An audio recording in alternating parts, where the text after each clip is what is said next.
Setelah sampai di dekat Rasulullah, iblis pun memberi salam sehingga 3 kali, tetapi tidak juga dijawab oleh Rasulullah SAW.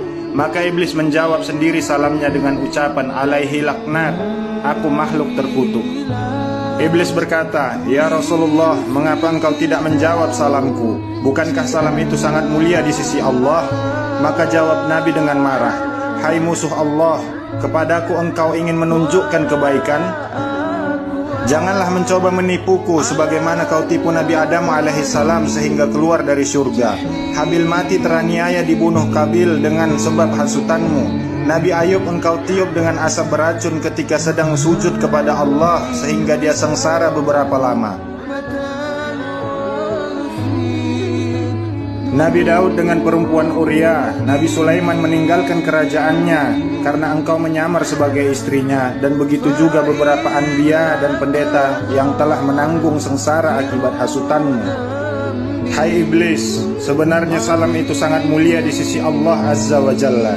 Hanya salammu saja yang aku tidak hendak menjawabnya karena diharamkan Allah. Aku sangat mengenalmu, engkau iblis, raja segala iblis, syaitan dan jin yang menyamar diri. Apa kehendakmu datang menemuiku? Iblis pun ketakutan dan berkata, ya Nabi Allah, janganlah engkau marah, karena engkau adalah khatamul anbiya, maka dapat mengenaliku. Kedatanganku karena diperintah Allah untuk memberitahu segala tipu dayaku terhadap umatmu dari zaman Nabi Adam hingga akhir zaman. Ya Nabi Allah, setiap apa yang engkau tanya, aku bersedia menerangkan satu persatu dengan sebenarnya. Tiadalah aku berani menyembunyikannya. Maka iblis pun bersumpah menyebut nama Allah dan berkata, ya Rasulullah, sekiranya aku berdusta sepatah kata pun, niscaya hancur leburlah badanku menjadi abu. Mendengar sumpah iblis itu, Nabi pun tersenyum dan berkata dalam hatinya, inilah satu peluangku untuk mensiasati segala perbuatannya, agar didengar oleh sekalian sahabat yang ada di majelis ini dan menjadi perisai kepada seluruh umatku. Rasulullah bertanya, hai iblis, siapakah sebesar-besar musuhmu dan bagaimana aku terhadapmu? Jawab iblis, ya Nabi Allah, engkaulah musuhku yang paling besar di antara segala musuhku di muka bumi ini. Maka Nabi pun memandang wajah iblis dan iblis pun menggeletar karena ketakutan.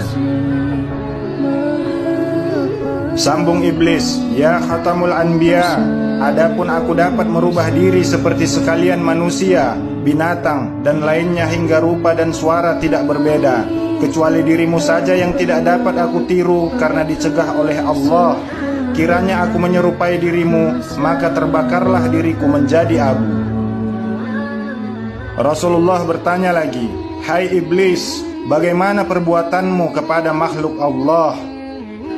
Iblis berkata, adalah satu kemajuan perempuan yang meregangkan kedua pahanya kepada laki-laki yang bukan suaminya, membuka setengahnya hingga mengeluarkan benih yang salah sifatnya. Aku goda semua manusia supaya meninggalkan sholat, berbuat durhaka, dan aku lalaikan mereka dengan harta benda emas, perak, permata, rumahnya, tanahnya, ladangnya, supaya hasilnya dibelanjakan ke jalan yang haram. Demikian juga ketika pesta yang bercampur antara lelaki dan perempuan. Di sana aku lepaskan sebesar-besar godaan supaya hilang peraturan dan meminum arak. Apabila terminum arak itu, maka hilanglah akal, fikiran dan malunya. Lalu aku ulurkan tali cinta antar keduanya dan terbukalah beberapa pintu maksiat yang besar. Aku bisikkan perasaan hasad, dengki hingga kepada pekerjaan jinah. Apabila mereka teringat akan salah, mereka lalu hendak bertaubat dan berbuat amal ibadah. Aku rayu mereka supaya mereka tidak melakukannya. Bertambah keras aku goda supaya mereka melakukan maksiat dan mengambil istri orang. Bila kena goda hatinya, datanglah rasa ria, takabur, megah, sombong, dan melengahkan amalnya. Bila pada lidahnya, mereka akan gemar berdusta, mencela, dan mengumpat. Demikian aku goda mereka setiap saat. Rasulullah bertanya lagi, hai iblis, Mengapa engkau bersusah payah melakukan pekerjaan yang tidak mendatangkan faedah, bahkan menambah laknat yang besar serta siksa yang besar di neraka yang